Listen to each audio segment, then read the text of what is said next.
Number 12.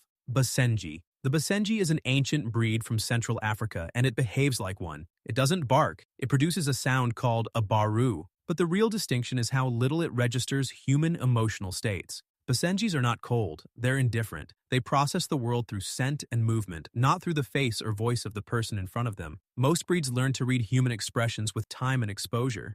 Basenjis don't prioritize that channel. A Basenji will notice you're upset. It just won't recalibrate its behavior based on that information. This isn't a training problem. The breed's entire evolution favored independence over social attunement. A Basenji hunted alone, made its own decisions, and returned when it chose. That autonomy is still fully intact. For people who want a dog that mirrors their emotional state, the Basenji is the wrong fit. For people who respect feline-level detachment in a canine form, it's a perfect match. Number 11. Shih Tzu. The Shih Tzu looks like a companion dog and was bred to be exactly that, a lapdog for Chinese royalty. The misconception is that a lapdog equals an emotionally intelligent dog. It doesn't. Shih Tzus are affectionate and people-oriented, but they respond to the comfort of proximity, not to emotional nuance. If you're sad, your Shih Tzu will sit with you. It does that when you're happy too. The behavior doesn't shift based on your state. It shifts based on where you are and whether you're available. The breed also has a pronounced stubborn streak that interrupts any emotional feedback loop. When a Shih Tzu decides it doesn't want to engage, no emotional cue from its owner will change that decision. What they offer is warmth, steadiness, and presence. That has real value.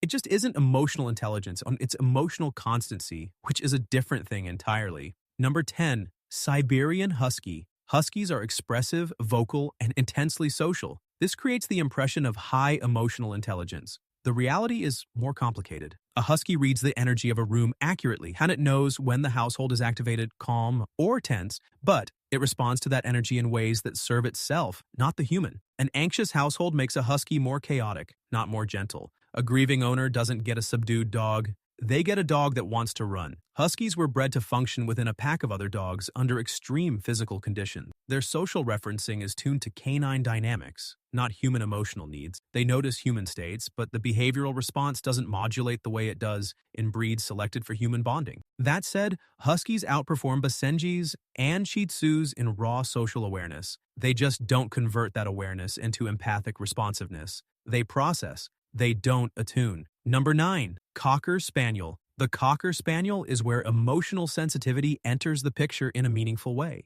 These dogs are genuinely attuned to the emotional atmosphere of their household. They pick up on tension between people, notice when a family member is distressed, and adjust their behavior in response. A Cocker Spaniel will seek out the person in the room who needs comfort. That's not random. It's targeted social reading. The drawback is that this sensitivity runs in both directions. Cocker Spaniels absorb emotional volatility. A high-conflict household produces an anxious, reactive dog. The emotional intelligence is real, but it comes without the regulation that higher-ranked breeds display. They feel what you feel without the buffer. This makes them more vulnerable to stress-related behavioral issues than breeds ranked above them, but it also makes them genuinely responsive companions. Their attunement is authentic, even when it destabilizes them. Number 8. Doberman Pinscher. The Doberman's reputation as a guard dog obscures what is actually a highly socially intelligent animal. Dobermans read human intent with precision. They distinguish between someone who is a threat and someone who is nervous. They distinguish between their owner's fear and their owner's anger. That granularity of emotional reading is rare. What keeps Dobermans out of the top tier is their response pattern. They are built to act on what they read, not to hold and process it. A Doberman that senses threat will move toward it. A Doberman that senses its owner's distress will position itself between the owner and the perceived source. This is protective attunement, not reflective empathy. The social intelligence is sophisticated. The emotional range of the response is narrower than the breeds above them. Dobermans are exceptional at reading the room. Their reactions, however, are filtered through a protection framework that limits the breadth of their emotional repertoire. Number 7. Australian Shepherd. Australian Shepherds are wired for group coordination. Their entire working history involves reading subtle behavioral signals from livestock and from handlers simultaneously, then synthesizing those signals into action. That cross-referencing ability translates directly into social intelligence. An Australian Shepherd in a household actively monitors everyone's emotional state and adjusts its behavior accordingly, not just toward its primary owner, but toward every person in the space. The limitation is task orientation. Australian Shepherds process emotional information in the service of doing something. They want to help, redirect, herd, or solve.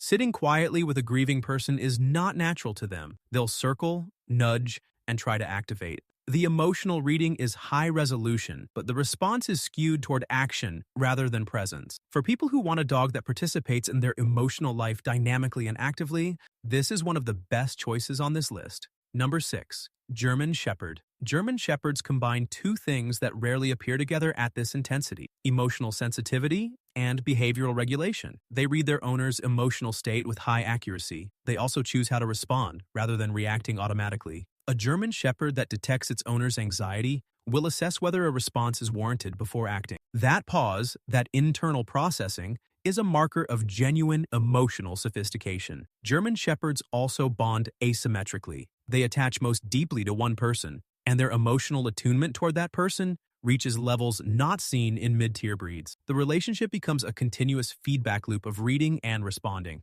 The reason they don't rank higher is bonding narrowness. Their emotional intelligence is strongest within their primary attachment relationship. It generalizes less readily to strangers or to emotionally complex group dynamics. Inside that bond, though, they are among the most attuned dogs ever studied. Number 5. Cavalier King Charles Spaniel. Cavaliers are the most emotionally synchronized small dogs in existence. They track human facial expressions continuously, not just when interacting, but passively and across the room. Researchers studying referential looking, the behavior where a dog checks a human face before acting, find Cavaliers among the most consistent performers. They check in constantly. This constant attunement means they detect emotional shifts early before they become obvious. A Cavalier will notice that something is wrong before you've consciously registered it yourself. The response is also calibrated: quiet approach, physical contact, stillness. They don't agitate when the human is agitated. They down-regulate. This is emotionally intelligent behavior in the clinical sense. The reason Cavaliers sit at 8 rather than higher is cognitive horsepower.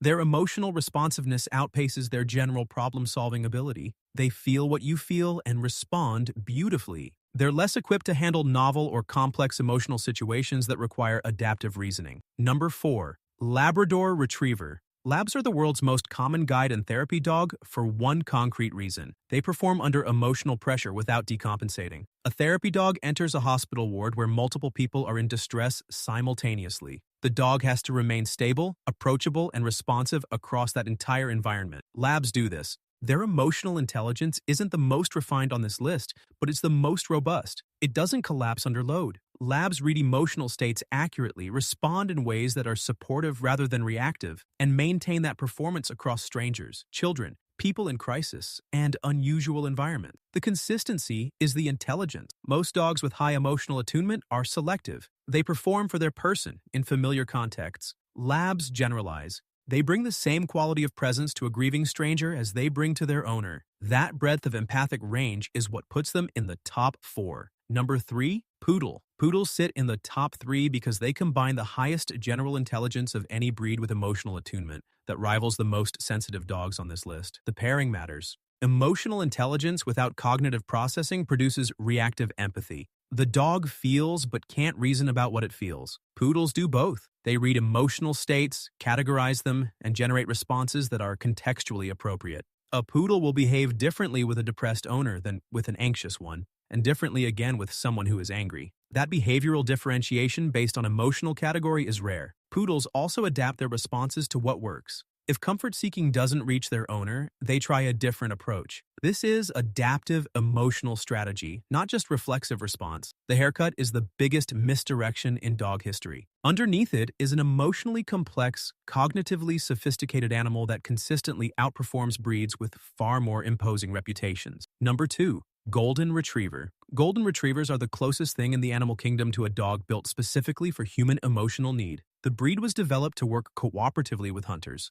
not just to follow commands, but to anticipate, adjust, and problem solve within a collaborative relationship. That cooperative intelligence transferred directly into emotional attunement. Golden Retrievers don't just read emotional states, they regulate in response to them. A golden with a crying child becomes physically gentler. A golden with an owner in a depressive episode increases physical contact and decreases demands for play. These behavioral adjustments happen without training. They're emergent from the breed's core social architecture. Golden Retrievers also sustain this quality across a lifetime. Unlike some breeds that peak in attunement at a specific developmental stage, Goldens maintain their emotional responsiveness into old age. The only reason a Golden doesn't take the top spot is that Border Collies combine this emotional depth with a level of cognitive processing that places them in a category of their own. Number 1. Border Collie. Border Collies are the most emotionally and cognitively complex domestic dogs. They read human micro-expressions, postural shifts, and vocal tones simultaneously and synthesize that information in real time. In working contexts, a Border Collie monitors its handler's gaze direction, body lean, and breath rate to anticipate commands before they're given. That predictive social modeling is the behavioral signature of high emotional intelligence. In a household, this manifests as an uncanny responsiveness.